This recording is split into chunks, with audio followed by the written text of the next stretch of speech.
Verse 414. By means of a triple mentality, I teach the self, senses, and their behaviour. But the Citta, Manas, and Vijnana are devoid of self-nature. The triple mentality here can be understood as body, speech, and mind. Buddhism is sometimes understood in terms of self-improvement.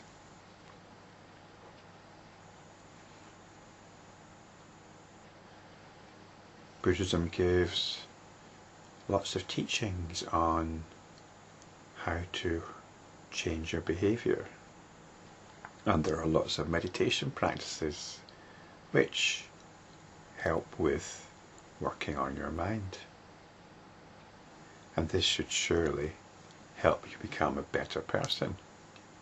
If you follow the precepts, if you do your meditation, you look after your body, you look after your speech, avoiding harsh words, and you learn to keep your mind disciplined and not to let it wander into unwholesome regions. And the idea here is that enlightenment is somehow a culmination of this. If you keep working at becoming a better person, then you'll become enlightened. So that's the teaching. That's the teaching of the triple mentality: body, speech, and mind, or self, senses, and their behaviour. By working on your behaviour, by controlling your senses, you become a better person. And this is what traditionally is referred to as the Hinayana, or the lesser vehicle, and describing it as such is sometimes taken as a bit of an insult. But let's be quite clear, there's nothing wrong with it. There's nothing wrong with trying to improve yourself, nothing wrong with trying to become a better person. In fact, it should be encouraged. These teachings should be encouraged in every way possible. But it's not the teaching of the Mahayana, the greater vehicle. This isn't some bit of political infighting here. It's stating the case as it is. It's like pointing out there's a massive starship here waiting for you to explore the cosmos in. But you're just ignoring that and you're quite happy pootering around the streets in your bubble car. This is the distinction between the Hinayana and the Mahayana. It says in the second part of this verse, but the Citta, Manas and Vijnana are devoid of self-nature. So how can there be self-improvement if there's no self-nature? And the Citta, Manas and Vijnana are the teaching which we've been exploring in this verse summary of the Lankavatara Sutra. The Citta is the enlightened mind. It's enlightenment. Vijnana is our everyday awareness. Manas is the attention. Manas is between the everyday awareness and enlightenment. The attention can turn from everyday awareness to enlightenment, and this enlightenment is attending to the nature of the attention itself. So this is vast.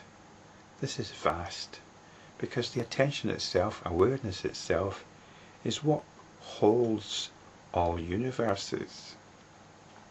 It's the very ground of being.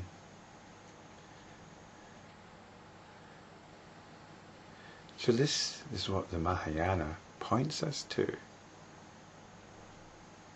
The concern isn't with becoming a better person,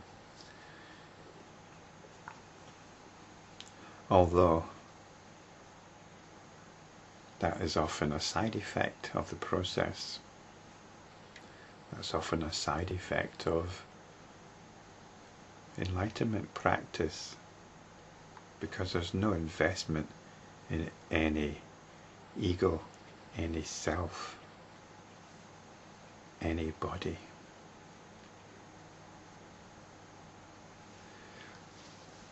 The Mahayana takes us into the realm of the Buddhas. And this is what's pointed out in the next verse, verse 415. The Citta, Manas and Vijnana, the twofold egolessness, the 5 Dharmas, the 3 Svabhavas, these belong to the realm of the Buddhas. So this is the option we've got. If you don't feel you've got that option, then by all means get on with self-improvement in the meantime. Get on with the triple mentality, although there's no need to. There is a danger that by following the triple mentality, you believe that that's what Buddhism's about, and so you miss the wonderful opportunity that's being presented. The opportunity to enter into the realm of the Buddhas through this understanding of Citta, Manas and Vijnana, which is spelled out in other ways as the twofold egolessness. This is realizing that there isn't anything out there of substance. There isn't anything in here of substance. The only reality is awareness. The 5 Dharmas, these were covered back in video 204, verse 310.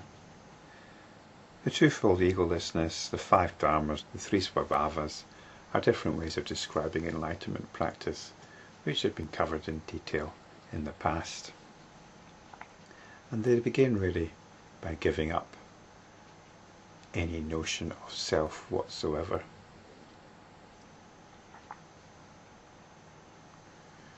We enter into the space where there is simply something happening.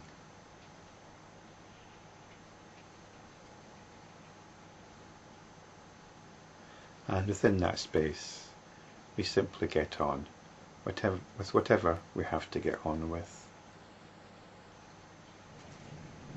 And we do it in a spirit of loving openness.